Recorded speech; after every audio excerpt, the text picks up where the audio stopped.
ವಾರದ ವಿಜ್ಞಾನ ಪ್ರಯೋಗ. Electric conductors and insulators. ಮಕ್ಕಳ ಈ ದಿನ ವಾರದ ವಿಜ್ಞಾನ ಪ್ರಯೋಗ. ಈ ವಾರದ ವಿಜ್ಞಾನ ಪ್ರಯೋಗದಲ್ಲಿ ನಾವು ಇವತ್ತು ಯಾವ ಒಂದು ಕಾನ್ಸೆಪ್ಟ್ ಅನ್ನು ತಿಳ್ಕೊತಿದ್ದೀವಿ ಅಂದ್ರೆ ವಿದ್ಯುತ್ ವಾಹಕಗಳು ಮತ್ತು ಅವಾಹಕಗಳ ಬಗ್ಗೆ ಈ ದಿನ ನಾವು ತಿಳ್ಕೊಳ್ಳೋಣ. ಇಲ್ಲಿ ಸುಮಾರು 10 ವಸ್ತುಗಳನ್ನ ನಾನು ಇಲ್ಲಿ ಜೋಡಿಸಿದ್ದೀನಿ. ಈ ಕಡೆ ಇರುವಂತಹ ವಸ್ತುಗಳು ಯಾವುದು, ಇದರಲ್ಲಿ ಕರೆಂಟ್ ಪಾಸ್ ಆಗುತ್ತಾ ಮತ್ತು ಈ ಕಡೆ ಇರುವಂತಹ ವಸ್ತುಗಳಲ್ಲಿ ಕರೆಂಟ್ ಪಾಸ್ ಆಗುತ್ತಾ ಅಂತ ನಾವು ಪ್ರಯೋಗನ ಮಾಡೋದ್ರ ಮೂಲಕ ನಾವು ತಿಳ್ಕೊಬಹುದು ಅಲ್ವಾ.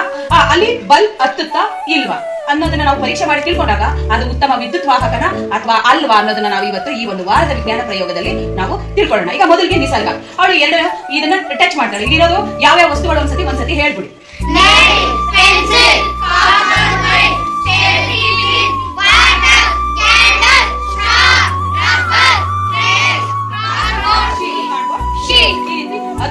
ಪದಾರ್ಥಗಳನ್ನ ಇಲ್ಲಿ ಜೋಡಿಸಿದ್ದೀವಿ. ಈಗ ಯಾವ್ದ್ರಲ್ಲಿ ವಿದ್ಯುತ್ ಹರಿಯುತ್ತೆ ಅನ್ನೋದನ್ನ ಪರೀಕ್ಷೆ ಮಾಡೋಣ. ಈಗ ನಿಸರ್ಗ ಬಮ್ಮ ನೋಡಮ್ಮ ತಗೊಳಮ್ಮ. ಈಗ ಇಲ್ಲಿ ಇರೋದೇನೋ ಮೊಳೆ ಯಾವ್ದ್ರಿಂದ ಮಾಡಿದೆ ಅನ್ನೋದನ್ನ ತಿಳ್ಕೊಳ್ಳೋಣ ಕರೆಂಟ್ ಪಾಸ್ ಆದ್ಮೇಲೆ. ಸರಿನಾ? ಮಾಡಪ್ಪ. ನೋಡಿ, ಈಗ ದೀಪ ಬೆಳಗ್ತಾ ಇದೆಯಾ, ಲೈಟ್ ಹತ್ತುತ್ತಾ ಇದೆಯಲ್ವಾ? ಅಂದ್ರೆ ಇದರ ಮೂಲಕ ವಿದ್ಯುತ್ ಏನಾಗ್ತಾ ಇದೆ, ಹರಿತಾ ಇದೆ. ವಿದ್ಯುತ್ ಏನಾಗ್ತಾ ಇದೆ, ಹರಿತಾ ಇದೆ. ಹಾಗಾಗಿ ಏನಾಗ್ತಾ ಇದೆ, ಅಲ್ಲಿ ದೀಪ ಬೆಳಗ್ತಾ ಇದೆ, ಬಲ್ಬ್ ಉರಿತಾ ಇದೆ.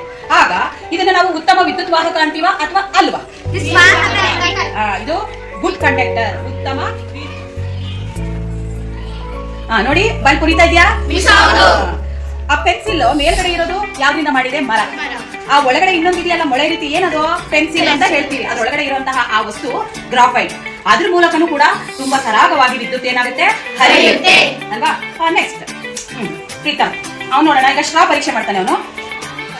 ನೋಡಿ, ಸ್ಟ್ರಾನಲ್ಲಿ ಬಲ್ಬ್ ಉರಿತಾ ಇದೆಯಾ? ನೋಡಿ, ಉರಿತಾ ಇದೆಯಾ ಬಲ್ಬ್? ಯಾಕೆ? ಅವಾಹಕ, ಅದರಲ್ಲಿ ವಿದ್ಯುತ್ ಹರಿಯೋದಿಲ್ಲ. ಹಾಗಾಗಿ ದೀಪ ಏನಾಗ್ಲಿಲ್ಲ, ಅಲ್ಲಿ ಬೆಳಗ್ಲಿಲ್ಲ. ಮಕ್ಕಳಲ್ಲಿ ಸ್ವಲ್ಪ ಪ್ರಮಾಣದಲ್ಲಿ ಬಲ್ಬ್ ಉರಿತಾ ಇದೆ ಅಲ್ವಾ? ನಾವು ಏನು ಚರ್ಚೆ ಮಾಡಿಲ್ಲ, ಆದ್ರೂ ಕೂಡ ಬಲ್ಬ್ ಯಾಕೆ ಉರಿತಾ ಇದೆ ಅಂದ್ರೆ ನಮ್ಮ ಬಾಡಿಯಿಂದನೂ ಕೂಡ ಏನಾಗುತ್ತೆ, ವಿದ್ಯುತ್ ಹರಿಯುತ್ತೆ. ಅದೇ ನಾವು ಸ್ಲಿಪ್ಪರ್ಸ್ ಹಾಕೊಂಡು ಪರೀಕ್ಷೆ ಮಾಡಿದ್ರೆ, ಈಗ ಯಾರು ಸ್ಲಿಪ್ಪರ್ ಹಾಕೊಂಡಿದ್ದಾರೆ ನೋಡಿ, ಸ್ಲಿಪ್ಪರ್ ಹಾಕೊಂಡು ನಾನು ಇಟ್ಕೊಳ್ತೀನಿ ಅದನ್ನ. ಯಾವ್ದನ್ನ ನೋಡಿ, ಈಗ ಉರಿತಾ ಇದೆಯಾ? ಯಾಕೆಂದ್ರೆ ನಾವು ಸ್ಲಿಪ್ಪರ್ ಹಾಕಿರೋದ್ರಿಂದ, ಸ್ಲಿಪ್ಪರ್ ಒಂದು ರಬ್ಬರ್ ಇಂದ ಮಾಡಿದ ಅದೊಂದು ಅವಾಹಕ. ಹಾಗಾಗಿ ಅದ್ರ ಮೂಲಕ ವಿದ್ಯುತ್ ಹರಿಯೋದಿಲ್ಲ. ಈಗ ಇವನು ಸ್ಲಿಪ್ಪರ್ ಹಾಕಿಲ್ಲ ನೋಡಿ, ಅವನ ಬಾಡಿ ಮೂಲಕ ವಿದ್ಯುತ್ ಹರಿದು ಏನಾಗ್ತಾ ಇದೆ, ಬಲ್ಬ್ ಉರಿತಾ ಇದೆ, ಅವಾಹಕ. ಸ್ಟ್ರಾ ಏನೋ ಒಂದು ಅವಾಹಕ. ಅರ್ಥ ಆಯ್ತಾ? ನೆಕ್ಸ್ಟ್ ಅಬ್ಬಮ್ಮ, ರಿಂದು ಯಾವ್ದನ್ನ ಪರೀಕ್ಷೆ ಮಾಡ್ತೀಯಾ? Copper Vaira? S.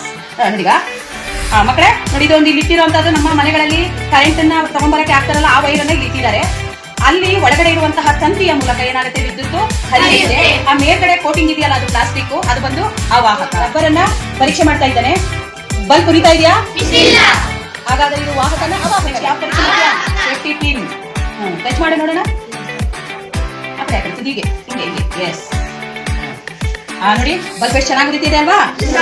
Safety pin ಅನ್ನು ಯಾವ್ದ್ರಿಂದ ಮಾಡಿದ್ದಾರೆ, ಅಲ್ವಾ? ಹಾಗಾಗಿ ಅದು ಕೂಡ ಒಂದು ಉತ್ತಮ ವಾಹಕ.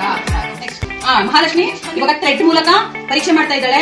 ನೋಡಿ, ಕರೆಂಟ್ ಪಾಸ್ ಆಗ್ತಾ ಇಲ್ಲ, ಅದೇನಾಗ್ತಾ ಇದೆ, ಲೈಟ್ ಉರಿಯೋದಿಲ್ಲದೆ ಇರೋದ್ರಿಂದ ಅದನ್ನ ನಾವು ಅವಾಹಕ ಅಂತ ಹೇಳ್ಬೋದು. ವಾಟರ್ ಅಂತ ಬರ್ದಿದ್ದೀನಿ. ಈಗ ನೀರಲ್ಲಿ ವಿದ್ಯುತ್ ಪಾಸ್ ಆಗುತ್ತಾ ಇಲ್ವಾ ಅಂತ ನೋಡೋಣ. ನೋಡಿ, ಈಗ ಕರೆಂಟ್ ನೀರಲ್ಲಿ ಏನಾಗ್ತಾ ಇದೆ, ಕರೆಂಟ್ ಪಾಸ್ ಆಗ್ತಿದೆ ಅಲ್ವಾ? ಹಾಗಾದ್ರೆ ಶುದ್ಧ ನೀರು ಕೂಡ ವಿದ್ಯುತ್ ವಾಹಕ. ನೀರಲ್ಲೂ ಕೂಡ ಏನಾಗುತ್ತೆ, ವಿದ್ಯುತ್ ಹರಿಯುತ್ತೆ. ಆಯ್ತಾ? ಹಾಗಾಗಿ ನಾವು ಇದನ್ನು ಕೂಡ ಗುಡ್ ಕಂಡಕ್ಟರ್ ಅಂತಾನೆ ಹೇಳ್ಬೋದು. ಅರ್ಥ ಆಯ್ತಾ? ನೆಕ್ಸ್ಟ್ ಇಲ್ಲೊಂದು ಕಾರ್ಡ್ಬೋರ್ಡ್ ಶೀಟ್ ಇದೆ, ಅದಕ್ಕೆ ಟಚ್ ಮಾಡೋಣ. ನೋಡಿ, ಉರಿತಾ ಇದೆಯಾ ಬಲ್ಬ್? ಹಾಗಾಗಿ ಅದು ಗುಡ್ ಕಂಡಕ್ಟರ್ ಅಲ್ಲ. ನಾವು ಕನ್ನಡದಲ್ಲಿ ಹೇಳೋದಾದ್ರೆ ವಾಹಕಗಳು, ಅವಾಹಕಗಳು. ಆಯ್ತಾ? ಮತ್ತು ನಾವು ಇಲ್ಲಿ ಒಂದು ಚಿತ್ರವನ್ನ ಬರ್ದಿದ್ದೀವಿ. ಇದು ಒಂದು ಸಂಕೇತಗಳನ್ನ ತೋರಿಸತಕ್ಕಂಥ ಸರಳ ವಿದ್ಯುತ್ ಮಂಡಲ ಆಗಿರುತ್ತೆ.